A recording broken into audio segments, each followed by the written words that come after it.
Assalamualaikum warahmatullahi wabarakatuh. Kami dari kelompok 2 ingin mempresentasikan hasil kerja kelompok kami yang berjudul Analisis Risiko dan Mengubah Risiko Menjadi Asumsi dalam Proyek. Saya sendiri Anissa Ulkamila dan bersama dua rekan saya yang lainnya yang bernama Syifa Haliati dan Dara Ryan. Baik, pertama kali saya yang akan menjelaskan tentang latar belakang masalah. Dalam dunia pendidikan, baik itu dalam kegiatan belajar mengajar, pengelolaan sekolah, maupun pelaksanaan program pendidikan, pasti ada yang namanya unsur ketidakpastian.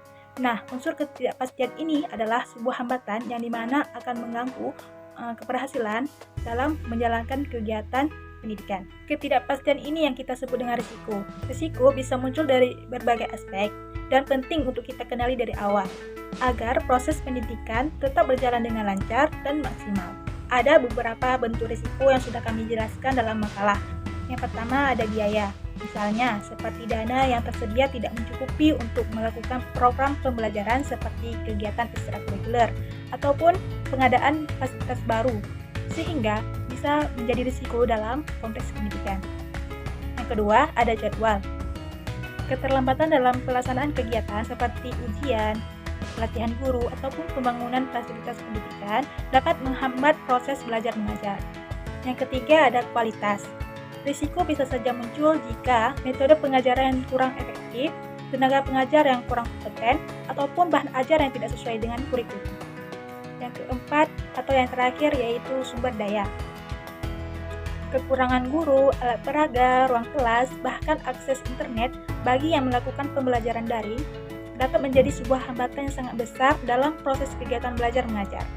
Dengan memahami bentuk-bentuk risiko ini, lembaga pendidikan dapat mengambil langkah-langkah yang antisipatif, misalnya perencanaannya matang, pelatihan bagi guru, penyusunan anggaran yang realistis, pengelolaan sumber daya yang efisien. Tujuannya adalah untuk memastikan agar proses pendidikan tetap berjalan dengan baik dan tujuan pembelajaran dapat tercapai. Nah, risiko yang tidak dapat dikelola dengan baik dapat menyebabkan kegagalan dalam dunia pendidikan. Misalnya, apabila ada risiko dalam keterlambatan pengiriman buku ajar dan hal itu tidak bisa diantisipasi lagi, maka proses belajar siswa akan terganggu.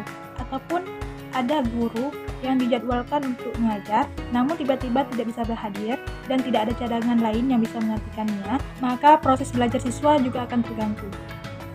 Adapun tantangan utama yang sering terjadi di dalam pengelolaan risiko. Yang pertama ada identifikasi risiko. Yang pertama adalah mengenali ataupun mengidentifikasi risiko, seperti keterlambatan pengiriman dana BOS, minimnya fasilitas belajar, dan tenaga pengajar yang sering tidak berhadir. Kedua, penilaian risiko. Setelah risiko itu dikenali, kemudian perlu dinilai seberapa besar dampaknya dan seberapa sering kemungkinan itu terjadi. Misalnya, apakah keterlambatan dana sering terjadi dan seberapa besar pengaruhnya terhadap operasional sekolah. Dan yang ketiga, strategi penanganan risiko. Sekolah ataupun instansi pendidikan perlu menyusun strategi. Apakah risiko bisa dialihkan, dikurangi, ataupun dihindari, atau diterima dengan membuat rencana cadangan.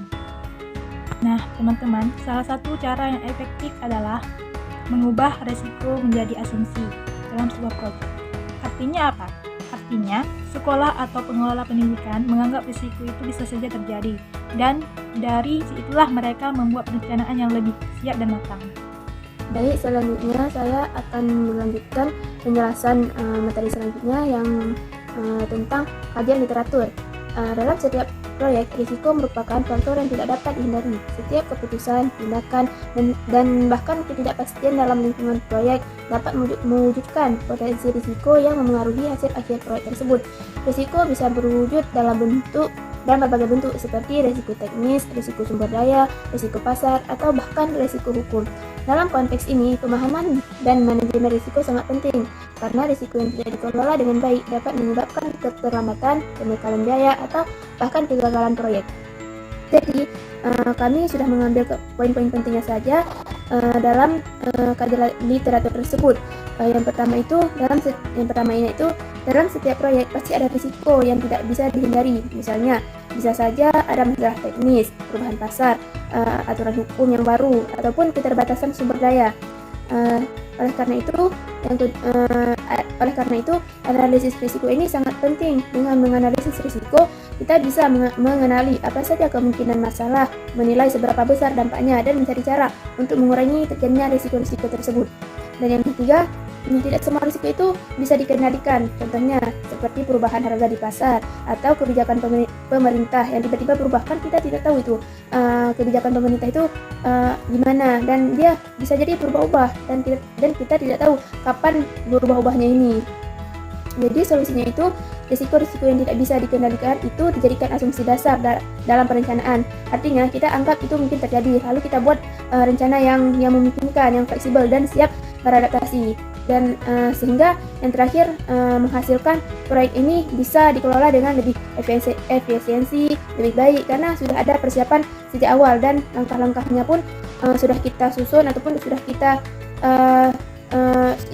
susun dari awal, lebih terukur dari awal gitu. Selanjutnya ada metode.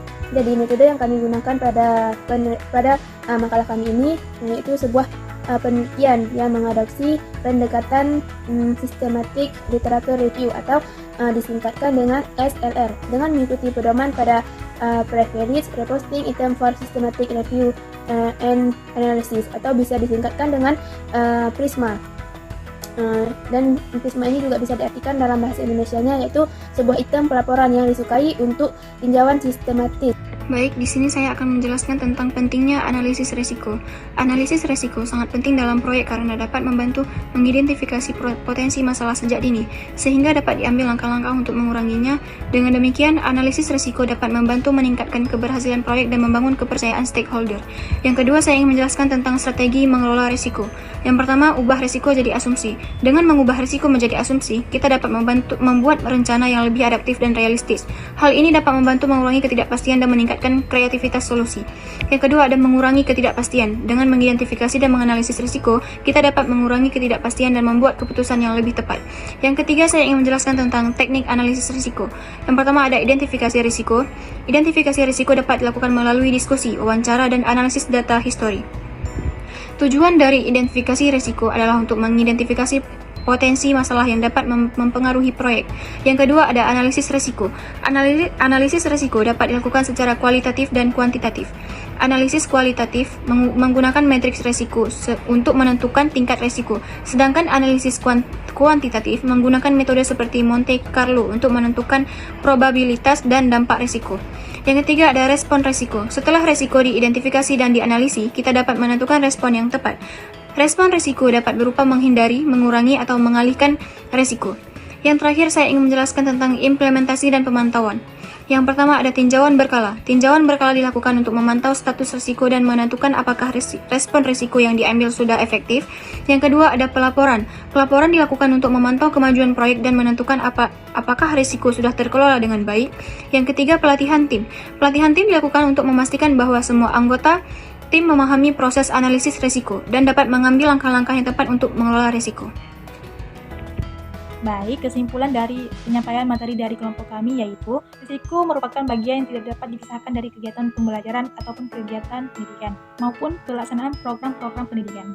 Oleh karena itu, analisis risiko yang dilakukan secara sistematis sangat penting untuk mengidentifikasi, evaluasi, dan mengantisipasi potensi hambatan yang bisa saja terjadi dan mengganggu keberhasilan pendidikan.